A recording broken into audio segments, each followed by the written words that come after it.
Vamos a continuar con el programa del curso y, como ustedes han visto, hemos utilizado muchísimos ponentes y charlas para hablar de los derechos fundamentales y su protección. Hemos tenido que terminar hoy con César porque la verdad es que ayer deliberaban en el Tribunal Constitucional y no podía venir. Todo lo que habíamos enfocado para la primera mañana, por lo tanto, se ha alargado un poquito más y ahora vamos a hacer incidencia en un derecho constitucional, que no derecho fundamental, pero que tiene una gran importancia en nuestros días, que es el derecho al medio ambiente y a la protección del mismo. No es un derecho fundamental, es un derecho constitucional. Muchas personas dicen que al estar enclavado o relacionado con derechos fundamentales merecería esta naturaleza. Formalmente no la tiene, ya la hemos escuchado ayer y hoy, en cuanto a que no tiene acceso a la protección de los derechos fundamentales ante la jurisdicción ordinaria y tampoco ante el Tribunal Constitucional, como hemos visto. Para ello hemos pensado en una ponente excepcional. Ángeles Wet de Sande es magistrada del Tribunal Supremo desde febrero de 2020. Además de su larga y exitosa carrera jurisdiccional, quiero destacar su versatilidad, ya que también ha sido asesora responsable del área de Justicia y Defensor del Pueblo, letrada del Tribunal Constitucional y vocal del Consejo General del Poder Judicial. Esta trayectoria demuestra su inquietud, sus ansias de aprender y en la actualidad nos permite, a los que la conocemos y coincidimos con ella, compartir su visión de administrativista que conoce en profundidad los asuntos que resuelve, que trabaja en profundidad el derecho que aplica, siempre en favor de un buen servicio público de la justicia y formando la mejor jurisprudencia posible. Yo la conozco porque compartimos intereses administrativos comunes y para mí es un referente y un ejemplo de mujer fuerte que en su carrera ha acumulado innumerables éxitos que la han llevado hasta donde está gracias exclusivamente a su trabajo, tesón y gusto por el derecho administrativo, y aunque ahora mismo está trabajando en la sección de admisión de la Sala Tercera del Tribunal Supremo, en breve volverá a su sección natural a trabajar todos los días en materia de derecho de medio ambiente que tenga interés y relevancia constitucional en España. Por eso, cuando yo siempre digo al presentar a los ponentes que los jueces trabajamos todos los días para la protección de los derechos fundamentales, ella lo hace especialmente en protección de este derecho constitucional del medio ambiente. Muchas gracias por estar hoy aquí, Ángeles. Sé que estás muy requerida para ser ponente en todas las partes de España y es un honor que hayas elegido estar en Santander hoy con nosotros. Bueno, muchas gracias.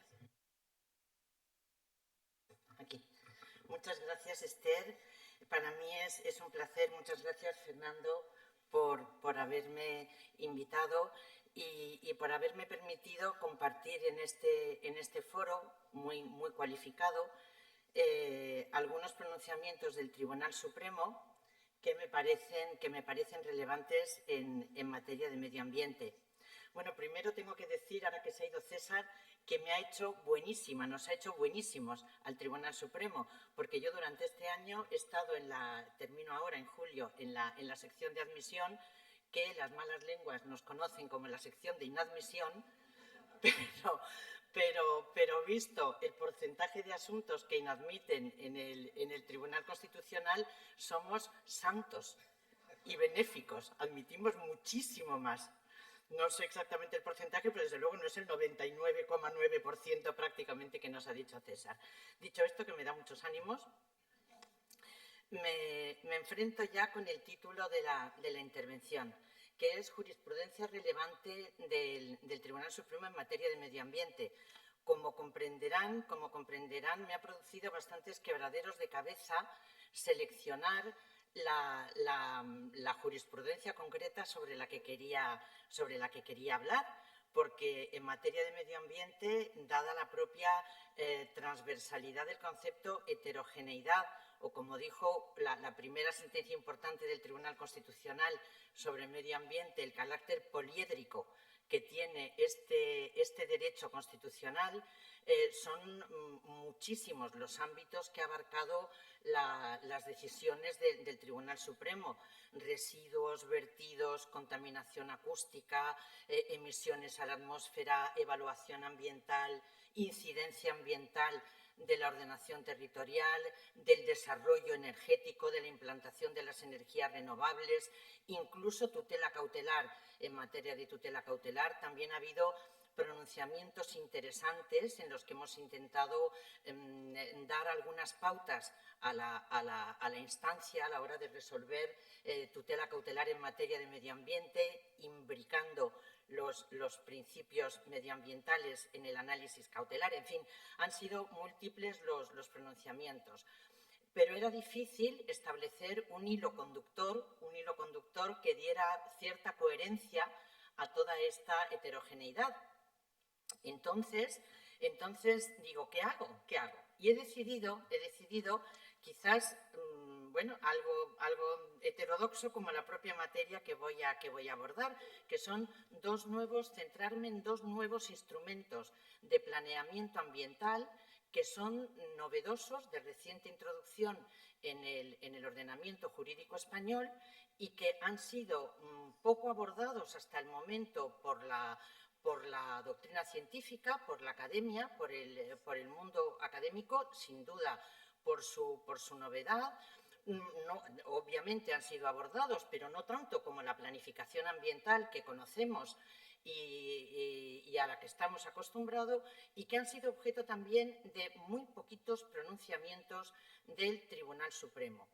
El potencial que tienen estos instrumentos a los que me voy a referir en cuanto a condicionantes de las políticas sectoriales y ambientales de todas las administraciones públicas es lo que me ha llevado a seleccionarlos como motivo de mi intervención. En concreto me quería referir o quería explicarles brevemente la planificación del mar y la planificación energética y climática. Son dos instrumentos que han sido recientemente aprobados: el Plan Nacional Integrado de Energía y Clima del año marzo del año 21, que fue objeto de dos recursos directos ante el Tribunal Supremo, y el Plan de Ordenación del Espacio Marítimo, que ha sido aprobado en el año 2023 y que ha sido también objeto de un solo pronunciamiento del Tribunal Supremo. El carácter heterodoxo de estos mecanismos de planificación, como os decía, y su incidencia, creo que importante en toda la actividad de las administraciones públicas, que empieza ahora a verse, y su potencial litigiosidad asociada, es lo que me ha llevado a elegirlo, a elegir estos nuevos instrumentos de planeamiento. El Plan de Ordenación del Espacio Marítimo. Es la primera vez que en España se ordena, se zonifica el espacio marítimo, todas las actividades que se llevan a cabo en el mar. ¿A qué responde este Plan de Ordenación del Espacio Marítimo? Pues se inserta dentro de la política marítima integrada de la Unión Europea, que pretende dar un enfoque totalizador u omnicomprensivo de todas las actuaciones que se llevan a cabo en el mar para conseguir un desarrollo sostenible de los Estados miembros que tienen el litoral costero, una utilización coherente y racionalizada del espacio marino, con un objetivo último de conseguir un buen estado ambiental del medio marino. El pilar medioambiental de esta política marítima integrada de la Unión Europea es una directiva del año 2008, la Directiva Marco de la Estrategia Marina, que se transpone al ordenamiento interno por una ley, la Ley 41/2010, de protección del medio marino, que regula estas estrategias marinas.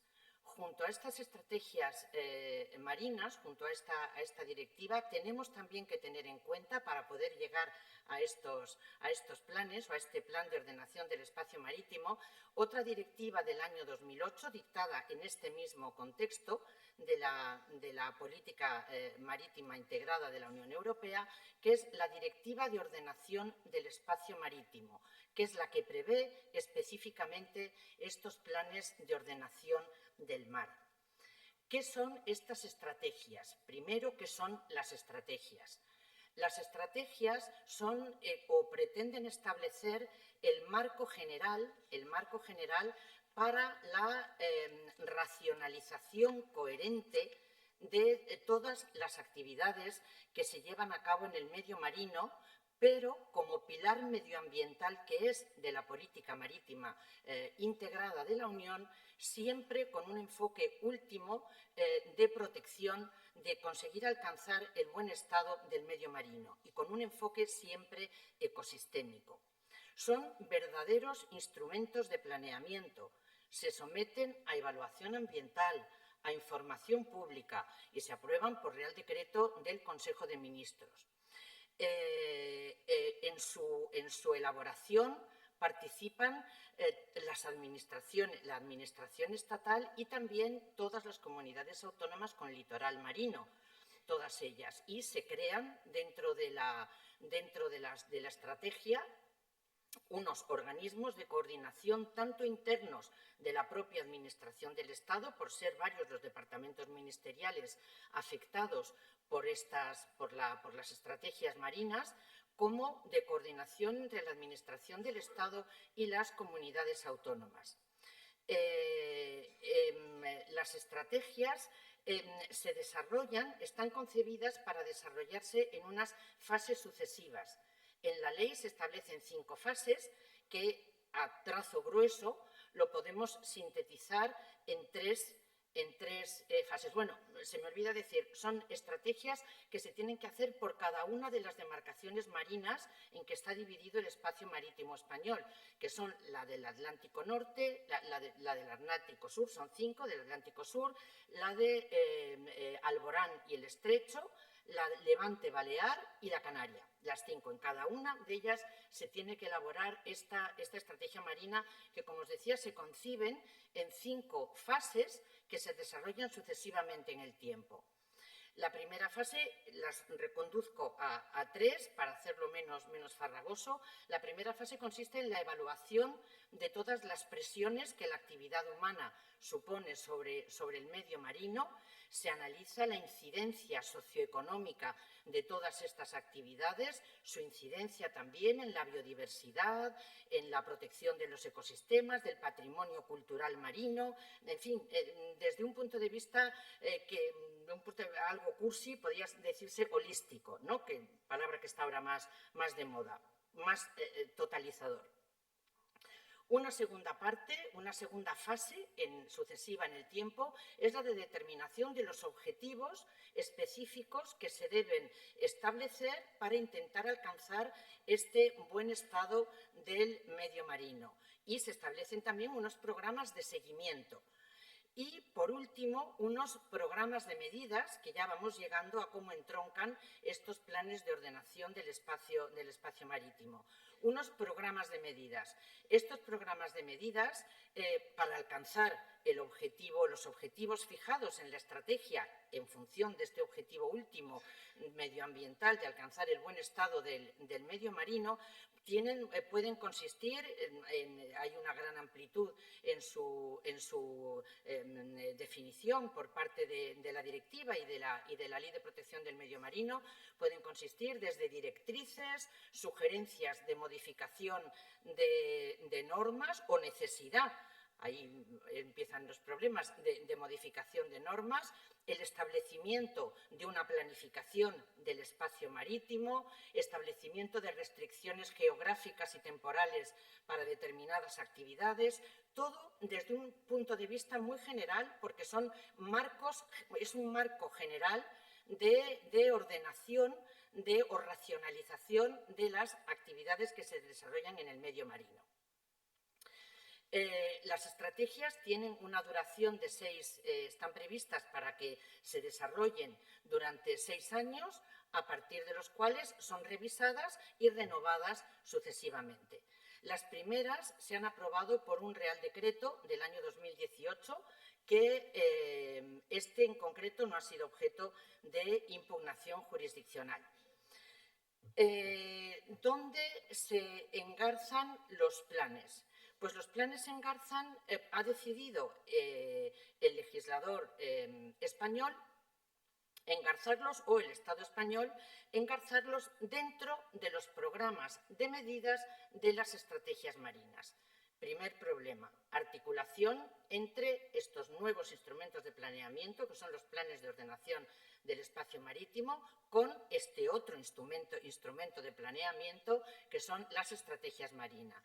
Pues bien, formando parte de las estrategias marinas, pero con autonomía, como parte de sus programas de medidas, se establecen estos planes de ordenación del espacio marítimo. Se regulan en un Real Decreto del año 2017 que transpone la segunda directiva de las que les hablé al principio, la Directiva de 2014 de ordenación del espacio marítimo, que es la que prevé específicamente estos planes y que el Estado español, dentro de la libertad de criterio que ofrece la directiva en este ámbito, ha decidido engarzarlos como parte de las estrategias marinas que se configuran así, se puede decir, y así lo decimos en nuestra sentencia, cuando intentamos desentrañar toda esta muy compleja arquitectura normativa, como un prius de estos planes, que son planes autónomos, pero que están condicionados por las estrategias solamente desde la perspectiva ambiental, a la que las estrategias responden. Bien. Así llegamos a estos planes de ordenación del espacio marítimo. ¿Qué hacen estos planes? Estos planes lo que pretenden es organizar ya en concreto los usos, las diversas actividades que se llevan a cabo en el mar, y para eso establecen una zonificación del mar. Los planes también son auténticos instrumentos de planeamiento, como vamos viendo, claramente heterogéneos y distintos de los que conocemos hasta el momento.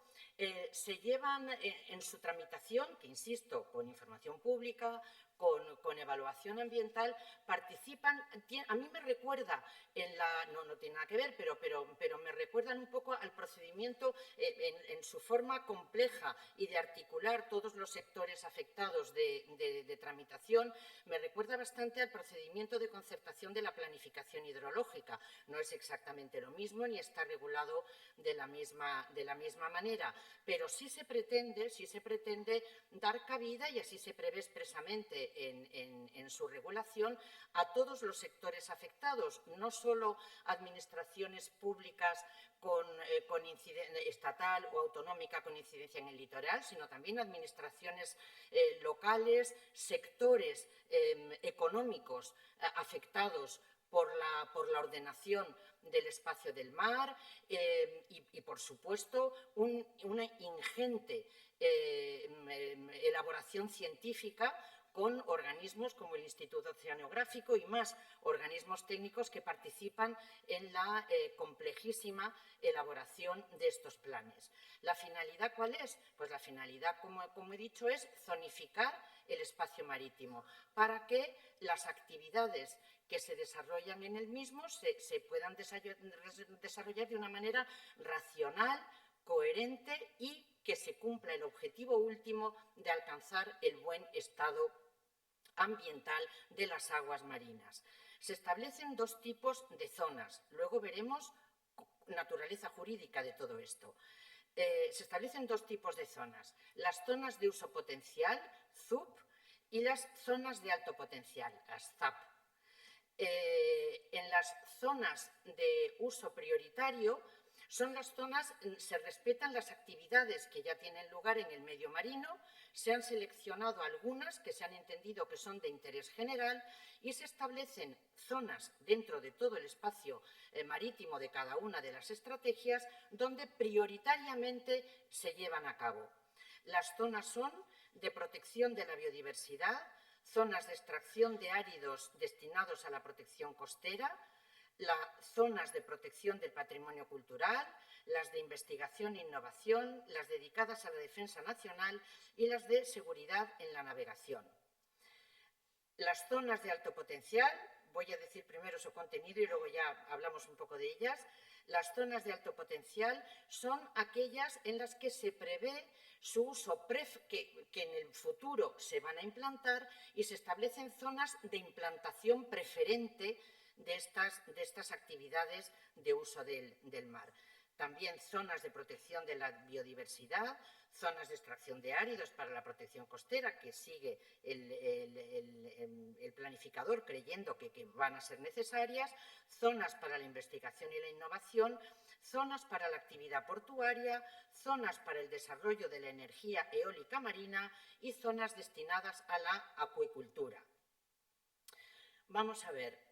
En cada una de estas zonas no se establece la exclusividad de la utilización de la zona para cada una de estas actividades, sino que lo que se hace es, en cada una de estas zonas de uso prioritario o preferente, se regulan luego el posible solapamiento con otros usos, como puede ser la navegación, las actividades recreativas, la pesca, el turismo, otras muchas actividades que se desarrollan en el espacio marítimo. Es decir, una vez establecida la zona de uso prioritario y las zonas de uso preferente, en cada una de ellas se contienen extensas normas para intentar evitar el solapamiento de los usos y permitir la compatibilidad de los diferentes usos de las actividades, las presiones que se llevan a cabo en el medio marino de una forma coherente, racional y que respete el objetivo último de mantener el buen estado del medio marino.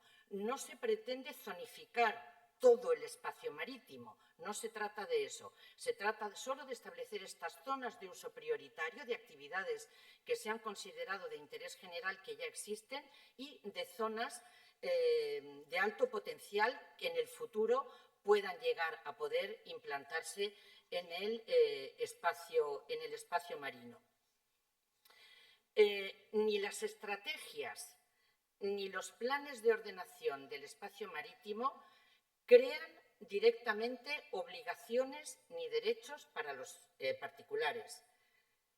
No tienen esa finalidad, solamente son vinculantes para las administraciones públicas, que necesariamente las deben tener en cuenta en las políticas sectoriales. Es decir, estos planes de ordenación del espacio marítimo que hay en cada una de las estrategias, de las 5 estrategias marinas, no alteran las normas sectoriales, ni tampoco las ambientales. Es decir, si un proyecto de energía eólica o de cualquier otra actividad pretende implantarse en una de estas zonas, tiene que respetar, no porque esté prevista en esta zona la implantación de energía eólica, nos olvidamos de la legislación sectorial y ambiental. El proyecto debe cumplir, debe respetar esta regulación sectorial y ambiental. Lo que pasa es que una vez que se instale, deberá respetar todo este complejo establecimiento de normas horizontales para evitar el solapamiento de usos que se prevén en las estrategias. Como vemos, bueno, como podemos ver ya a simple vista, no tiene ningún parecido esta forma de zonificar el mar con lo que conocemos del planeamiento espacial, la ordenación territorial urbanística o ordenación territorial en general, ordenación territorial ordenación del espacio terrestre. Aquí no se establecen usos expresamente prohibidos, se establecen unos usos preferentes o unos usos prioritarios y unas normas que permiten no excluyentes de otros usos, y unas normas que establecen la coordinación entre ellos bajo un principio que la norma llama, para coordinar todos estos usos, de coexistencia sostenible. ¿Cómo se articula esta compleja relación entre estas estrategias marinas y planes de ordenación del espacio marítimo y las diversas políticas sectoriales y ambientales que se pueden llevar a cabo en el medio marino?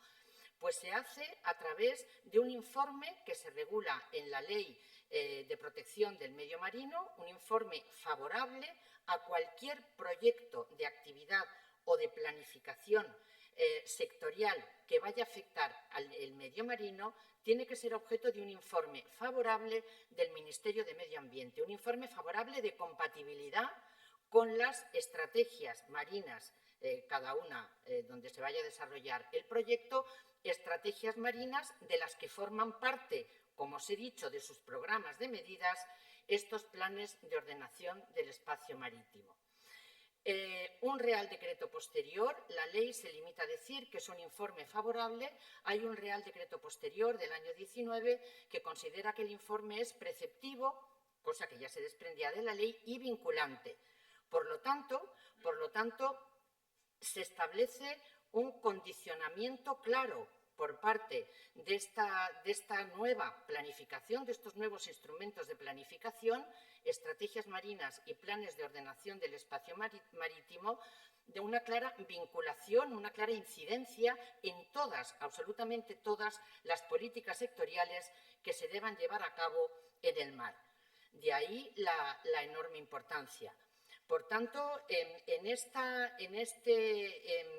primera sentencia, el Tribunal Supremo se ha limitado a intentar poner orden en esta compleja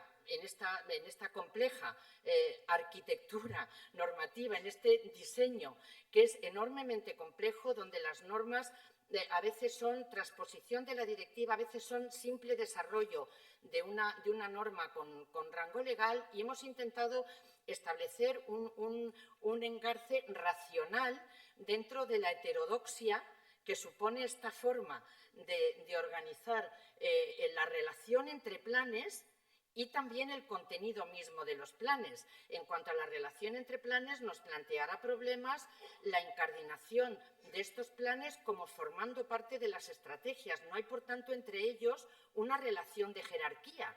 No hay una relación de jerarquía entre ellos. Forman parte, los planes forman parte de los programas de medida de las estrategias, pero a su vez tienen una autonomía en la ordenación. Por tanto, creo que con esto he dejado suficientemente confuso el tema para ser conscientes de la importancia que tienen estos nuevos instrumentos de planificación con esta naturaleza jurídica bastante heterodoxa, pero en su condicionamiento de todas las políticas sectoriales y ambientales que tengan relación con el mar. Segundo instrumento de planificación peculiar. El Plan Nacional, no sé cómo voy de tiempo, el Plan Nacional Integrado de Energía y Clima, que se aprueba en marzo del año 21. En este caso es impugnado, se aprueba también por Real Decreto y es impugnado por diversas organizaciones ecologistas que entendían que el concreto porcentaje, el concreto objetivo o esfuerzo de mitigación para contribuir a la descarbonización o para evitar el calentamiento global que establecía este plan no se ajustaba a las exigencias del Acuerdo de París. Es la primera vez que se pronuncia en el ordenamiento jurídico español o que se establece este Plan Nacional Integrado de Energía y Clima, y ello obliga al Tribunal Supremo en estas dos sentencias de julio del año 23 a analizar la naturaleza jurídica y el contenido tanto del Acuerdo de París como del Plan Nacional Integrado de Energía y Clima. El Acuerdo de París del año 2015, como sabrán, se integra dentro del Convenio Marco de las Naciones Unidas sobre el Cambio Climático del año 1992, que establece unos objetivos muy generales de contribución de todos los Estados, parte de la Convención, de contribuir a evitar o a frenar el calentamiento global y alcanzar un desarrollo sostenible de las economías de los Estados que suscriben el convenio, intentando evitar también, con una perspectiva de equidad, pudiera decirse, conseguir evitar también que sea todo ello compatible con la desaparición de las carencias de alimentación en grandes partes del planeta. esta convención se desarrolla o se articula a través de unas actuaciones anuales, unas conferencias, lo que son se llaman las conferencias de parte, que se reúnen anualmente para ver el desarrollo, el comportamiento de los estados en este objetivo último de intentar frenar el calentamiento global. En el Acuerdo de París se establece un compromiso de frenar en unos determinados aumentos de temperatura este calentamiento global, que es mantener el aumento de la temperatura media mundial muy por debajo del 2% respecto a los niveles preindustriales y proseguir los esfuerzos para limitar ese aumento a 1,5 grados centígrados con respecto a los niveles preindustriales. Ese es el objetivo que marca el Acuerdo de París, pero se trata de un acuerdo que no establece ningún compromiso vinculante para los Estados, no establece ninguna contribución específica de los Estados, no obliga a los Estados a establecer ninguna contribución específica para alcanzar ese objetivo final. Por no establece ni el plazo en el que deba alcanzarse este objetivo que claramente se fija en el convenio, en el acuerdo. No establece el Acuerdo de Kioto, que le precedió, del año 1997, el Protocolo de Kioto, que fue otra conferencia de partes anterior. Sí establecía compromisos vinculantes, no exactamente en porcentaje, pero sí establecía compromisos vinculantes de los Estados. El Acuerdo de París no establece ninguno. Casi todas sus normas son lo que ahora se llama normas de soft law, de derecho blando. Algún sector de la doctrina lo ha querido denominar derecho en agraz en la Academia Española. Y son sugerencias, recomendaciones, se deja absoluta libertad, absoluta discrecionalidad a los Estados para cómo alcanzar este objetivo para evitar el calentamiento global. Es solo el esfuerzo colectivo de todos los Estados parte el que debe conseguir alcanzar ese objetivo sin especificar ninguna obligación concreta. Solo tras su análisis detenido encontramos dos obligaciones claramente vinculantes para los Estados, una formal y otra material, que creo que tiene una importancia o una relevancia cualitativa. La formal es que los Estados parte están obligados cada 5 años a comunicar a un organismo establecido en el acuerdo su contribución determinada al esfuerzo de mitigación para que calibre el esfuerzo de mitigación para alcanzar el objetivo de no superar los 2 grados centígrados con respecto a la situación preindustrial, es decir, para contribuir a evitar el calentamiento global. Tienen que hacer esta contribución determinada, tienen que presentarla ante el organismo del acuerdo cada 5 años. Y otra obligación vinculante de carácter material muy relevante, y es que el esfuerzo de mitigación que se comunica cada 5 años, la contribución determinada que se comunica cada 5 años, debe ser necesariamente superior a la del año anterior. Hemos entendido en nuestra sentencia que consagra aquí el acuerdo marco con carácter vinculante un auténtico principio ambiental de progresión. Un principio de progresión que se sitúa como pudiéramos decir, no sé, como la evolución lógica del principio de no regresión, ¿no? Sería una continuación en la línea abierta por el principio de no regresión, este principio de progresión. Principio de progresión que se establece con claridad, entendemos, y así lo decimos en las dos sentencias, se establece con claridad en el Acuerdo de París, sin duda ninguna, como vinculante para los Estados, cuando tengan que comunicar al órgano establecido en este tratado internacional su contribución determinada periódicamente cada 5 años. Pero ya se ha trasladado a la legislación europea, ahora nos referiremos a ella, y en la medida en que todas las políticas ambientales deben estar, y las sectoriales con incidencia medioambiental, deben estar encaminadas a alcanzar este objetivo de evitar el calentamiento global establecido en el Acuerdo de París, puede tener un potencial importante en la práctica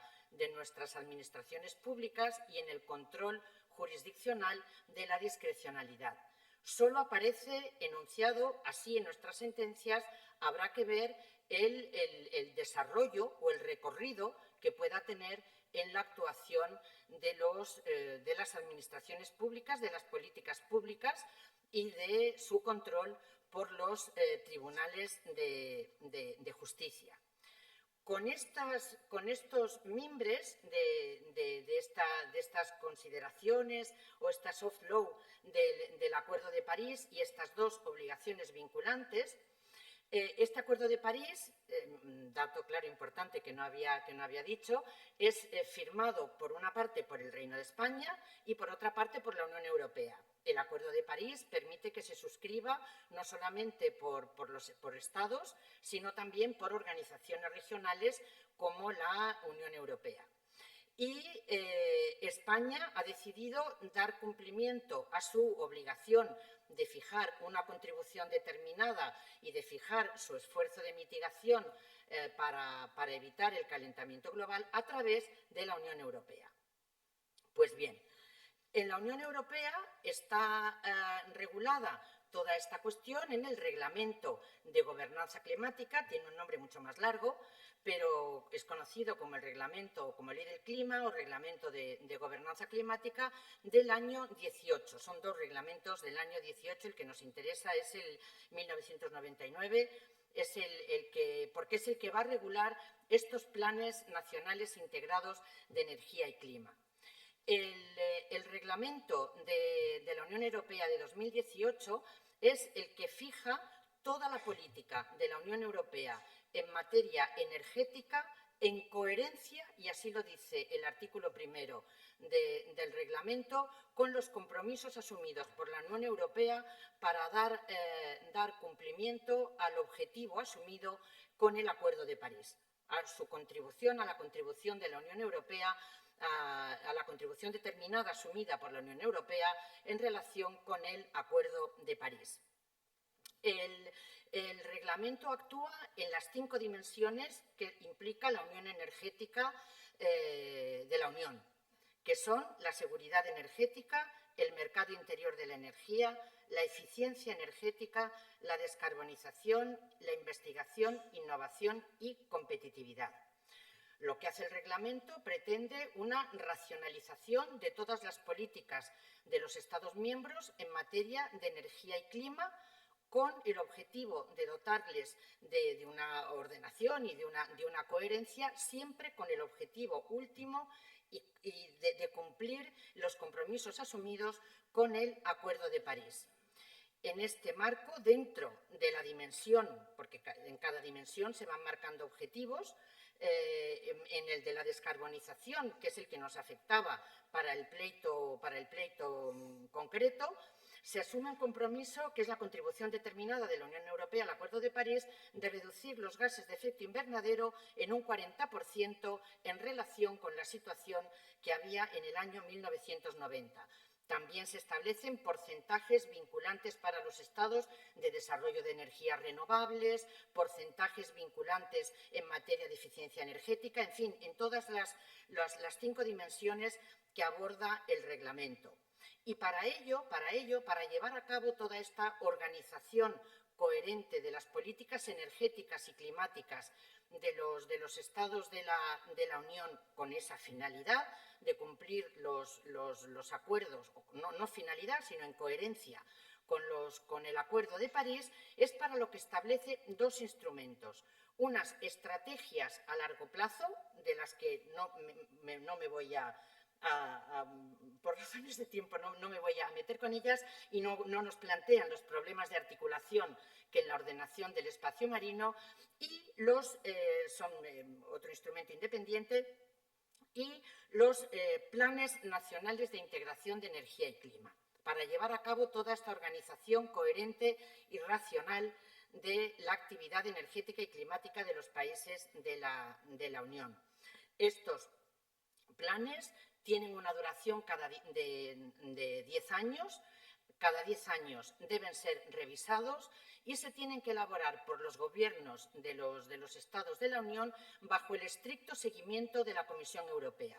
Es decir, el proyecto se elabora por el Gobierno de cada Estado, se tiene que remitir a la Comisión Europea. La Comisión Europea establece una serie de recomendaciones de las que puede apartarse el Estado siempre que lo haga de forma motivada y con una serie de requisitos, y una vez que ya se lleva a cabo y se desarrolla, se elabora íntegramente el plan, también se somete al control de la Comisión Europea, que emite un informe sobre si se acomoda o no a las recomendaciones que se han efectuado por la Comisión y a los objetivos establecidos en el reglamento y en el Acuerdo de París. Pues bien, tras realizarse tardíamente, aunque se inició su elaboración a los 2 meses de aprobarse el reglamento, no se aprueba, se excede del plazo de 1 año y algo que da el reglamento, y se aprueba en el mes de marzo del año 2021. Antes, por tanto, unos meses antes de la Ley de Cambio Climático, que los regula también. Pero se aprueba antes de la Ley de Cambio Climático. ¿Cuál es la naturaleza jurídica? Que era imprescindible para resolver el caso concreto que se planteaba en los 2 recursos contencioso-administrativos.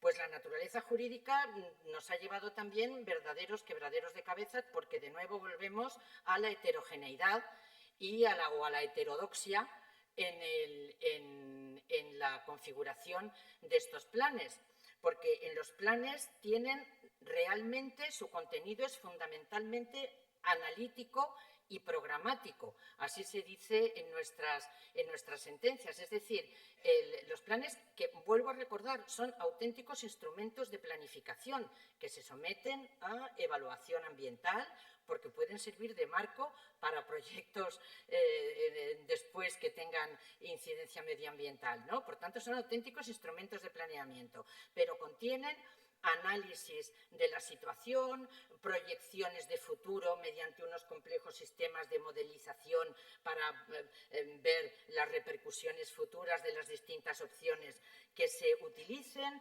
orientaciones, recomendaciones, pero orientaciones y recomendaciones que se dirigen al sector público, al sector privado, a empresarios, operadores económicos, operadores laborales. Es decir, contienen sugerencias de cambio normativo, pero también de cambios de leyes.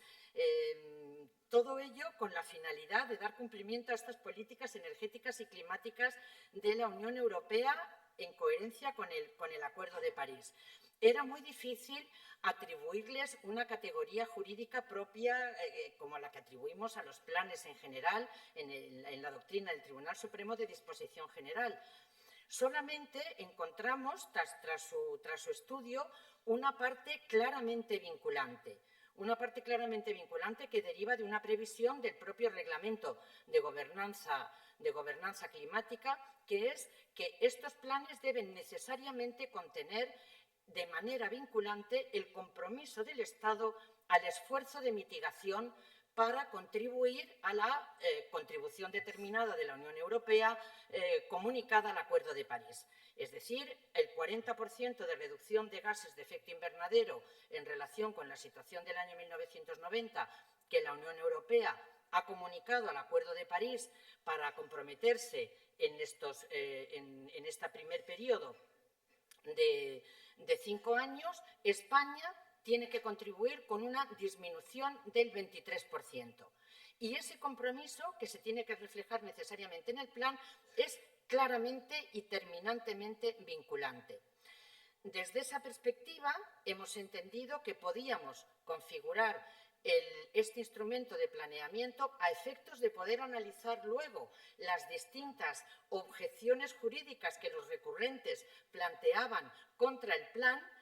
Los esquemas jurídicos teníamos que referirnos a una concreta institución jurídica y decidimos catalogarlos como disposiciones generales. Pero siendo plenamente conscientes de que el contenido de estos planes es en el 99% puramente programático o analítico, pero tiene ese contenido vinculante. Tiene ese contenido vinculante. Por tanto, ¿cómo se articulará luego la incidencia de todas estas directrices, recomendaciones, sugerencias en las políticas sectoriales? Iremos viendo, pero desde luego es un nuevo quebradero de cabeza que se añade a la ya habitual que nos proporciona la difícil articulación técnica de las normas que regulan el medio ambiente. El reglamento comunitario que regula este plan establece además unas novedades muy interesantes en el tema de la participación pública, que bueno, ya no da tiempo a que explique con un cierto detalle, pero que no tienen nada que ver con lo que hasta ahora conocemos de la participación pública en el ámbito medioambiental, ni con la establecida en el convenio Aarhus o con la ley que lo desarrolla en España, sino que se prevé establecer que los Estados tienen que establecer unas estructuras en las que, y ya con esto termino, en las que participen todas las autoridades locales y todos los sectores de la sociedad civil, organizaciones sociales, sectores económicos, inversores y público en general, no solo para que debatan entre sí antes de la toma de decisiones por las administraciones públicas de todas las decisiones que afecten a las políticas energéticas y climáticas, sino también para controlar después su revisión. Por tanto, ni en el ámbito subjetivo ni en su contenido tienen nada que ver con lo que hasta ahora conocíamos como información pública en el ámbito medioambiental. Y habrá que ver también cómo se articula este nuevo mecanismo de participación ciudadana en las políticas sectoriales que lleven a cabo las administraciones públicas. En la Ley de Cambio Climático se contiene algo que no sabemos si pretende ser la articulación en España de este mecanismo previsto en el Reglamento Europeo o algo distinto. Deberemos entender que es algo distinto porque no tiene nada que ver, que es la Asamblea Nacional del Clima, no tiene nada que ver con este mecanismo, ¿no? Lo único que establece la ley es que esta Asamblea Nacional del Clima estará compuesta de forma paritaria, que tendrán que intervenir los jóvenes, lo remite a una orden ministerial que establece una selección por un equipo técnico de personas cualificadas por su calidad o en su defensa o por su preparación y prestigio en cuestiones relacionadas con el cambio climático, que como vemos no guarda mucha relación con el mecanismo participativo que ha previsto el Reglamento Europeo. Pero veremos cómo se van desarrollando todas estas novedades. En definitiva, y concluyo, son retos muy importantes que se nos plantean a toda la comunidad jurídica, a todas las administraciones públicas sectoriales en materia de medio ambiente, que rompen un poco las costuras de las estructuras jurídicas a las que estamos acostumbrados y que tendremos que ir afrontando y resolviendo, probablemente con una perspectiva, desde mi punto de vista, que debe romper un poco esas costuras, que no podemos seguir en el ahormamiento en el que estamos sometidos, nuestra jurisprudencia y en general, ¿no? El análisis de la academia y de la doctrina científica sobre los actuales instrumentos de planeamiento que poco o nada sirven para analizar todos estos nuevos instrumentos de planeamiento.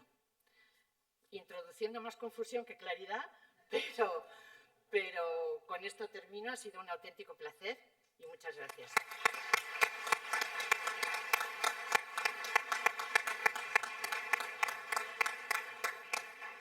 Muchas gracias, Ángeles. Yo ya hice en la introducción la reseña de que se estudiaban los temas muy profundamente, como han podido ver. Yo recomiendo una cosa, porque a mí me ha pasado, cuando alguno de ustedes tenga que afrontar desde el punto de vista urbanístico, desde el punto de vista de ordenación de territorio o de medio ambiente, cuál es la normativa aplicable, qué orden, porque muchas veces encontramos unas cosas, como dice ella, de compleja arquitectura normativa, qué es lo que tengo que aplicar, qué naturaleza tiene o qué orden tiene, no vayan a ningún manual o vayan después, vayan primero a una sentencia de la Sala Tercera sobre esta materia. Perdón. Porque todas comienzan con este análisis. Si alguien quiere hacer alguna pregunta. Tenemos uno aquí en primera fila. Si le pueden entregar el micrófono, por favor. Vaya por Dios. Buenos días, soy Ana Barreira, directora del Instituto Internacional de Derecho y Medio Ambiente. Y bueno, estoy contenta de poder hacer esta pregunta a un miembro del Tribunal Supremo, porque cuando leía la sentencia siempre me surgió esta duda. Cuando los demandantes plantean la demanda, se aprobó la Ley Europea del Clima de 2021, en la que se establece unos objetivos de reducción conjuntos de la Unión Europea como mínimo para el año 2030 un 55%, que ahora se acaba de revisar también esta ley, bueno, que es un reglamento. Pero en ningún momento ni los demandantes, y al leer la sentencia tampoco lo vi, se habla de cómo funciona tras, como se acordó en el protocolo de Kioto, los compromisos de reducción de los países del anexo B del protocolo de Kioto, y cómo se distribuye esta reducción, o sea, todos en conjunto un 5%, y la Unión Europea se comprometió a reducir las emisiones en el primer periodo de compromiso del protocolo de Kioto un 8%, pero luego a nivel interno se hizo una distribución. Y claro, se hace esa distribución en base al principio de responsabilidades comunes pero diferenciadas. Y esto yo no lo vi, y además también en la Unión Europea, claro que hay compromisos repartidos, porque en el caso del reglamento de comercio de emisiones no está distribuido, pero sí lo está en el reglamento de reparto de esfuerzos sobre emisiones difusas. Entonces, ¿por qué el Tribunal Supremo no clarificó esto?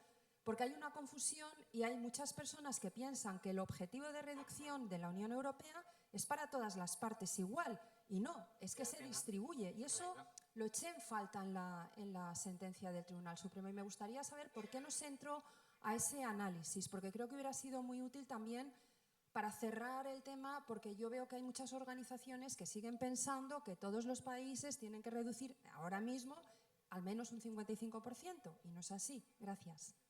Bueno, vamos a ver, de entrada, porque la norma que me comenta no estaba en vigor cuando se dicta el Plan Nacional Integrado de Energía y Clima. Es decir, no se regía por esa norma. Eran los reglamentos del 18 los que estaban sobre la base. Sí, lo que quiere... Sí, vamos a dejar que responda la ponente de la manera más breve posible. Sí. Lo que quiero decir es que nuestras sentencias no son una respuesta a todos los problemas que puede plantear el análisis de los objetivos de reducción o de contribución de los Estados a los objetivos de reducción del Acuerdo de París. Tiene que estar ceñido al caso concreto, tiene que estar ceñido, y era lo que nosotros tratábamos de ver. Es decir, nosotros nos enfrentábamos con un recurso en el que se pretendía la anulación del plan para que determináramos unos concretos objetivos de reducción que se entendían por los recurrentes que eran superiores a los que se plasmaban en el plan. Y nosotros lo que tuvimos que responder es que, sin cuestionar, por entender que ello derivaba directamente del Acuerdo de París, sin cuestionar que estuviera mal el objetivo de reducción establecido en el Reglamento de Gobernanza Climática del 18, que era el que nosotros analizábamos, los dos del 18, que eran los que nosotros analizábamos, y desmontando, o aclarando por qué argumentos jurídicos había para entender que esa pretensión no podía prosperar, es como fuimos analizando la naturaleza jurídica del Acuerdo de París y de estos planes, pero era el objetivo de nuestra sentencia. Las cuestiones que se dicen obiter dicta son obiter dicta y son las que guardaban relación con ese objetivo final de la pretensión ejercitada, pero no podíamos extendernos más, ¿no? Bien, creo que tenemos tiempo para una pregunta más, que yo no sé si es que ya está distribuido el micrófono o no. Estaba allí había levantado. Sí. Una pregunta más solamente. Laura, lo siento que tenemos aquí otra pregunta. No, yo voy a ser muy breve. Voy a formular la pregunta, porque es una pregunta que aquí, a la Comunidad Autónoma de Galicia nos está preocupando especialmente. ¿Cómo conciliamos o qué consejo nos podría dar usted desde su experiencia para conciliar lo que es o lo que puede suponer el interés superior en la lucha contra la descarbonización y la necesidad de disponer de energías renovables, en poner energías renovables que vayan a favor del cumplimiento de los objetivos que nos hemos marcado y que nos hemos comprometido, con la posible compatibilización de otros daños medioambientales que paralelamente puedan coincidir en la gestión de esos proyectos? Quiero decir, ¿cómo conciliamos esa protección medioambiental que merecen en muchas ocasiones también los espacios con la necesaria instalación de los proyectos? Bueno, es una pregunta complicada. Pues no, claro, y que no tiene respuesta. Hay una obligación de conciliar ambas cosas. Hay una obligación de conciliarlas y eso es lo que se debe hacer en todas las políticas sectoriales, ¿no? Esa obligación de conciliar. Es que no le puedo decir otra cosa. El resto de las preguntas las dejamos para el café y así aprovechamos a la ponente, y sigo recomendando leer estas sentencias para saber la normativa que se aplica y comprenderla. Muchas gracias. En los parques eólicos Ya, pero para evitar el impacto paisajístico. Hay que hacerlo lo mejor posible.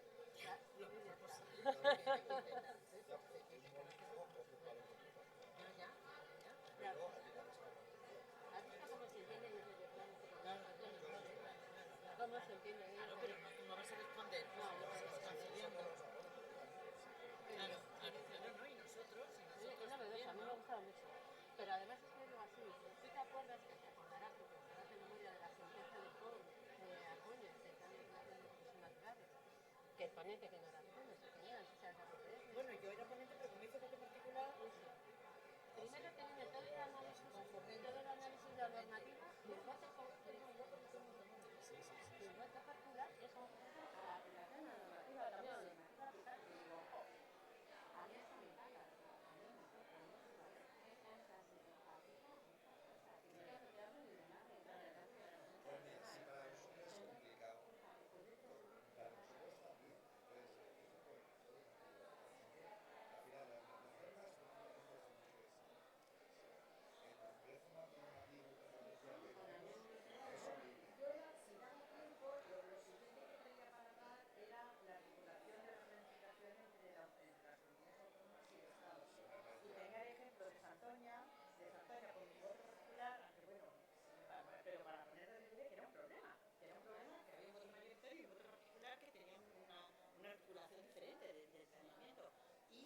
otro problema que hemos tenido en la planificación hidrológica con la planificación ambiental de las comunidades.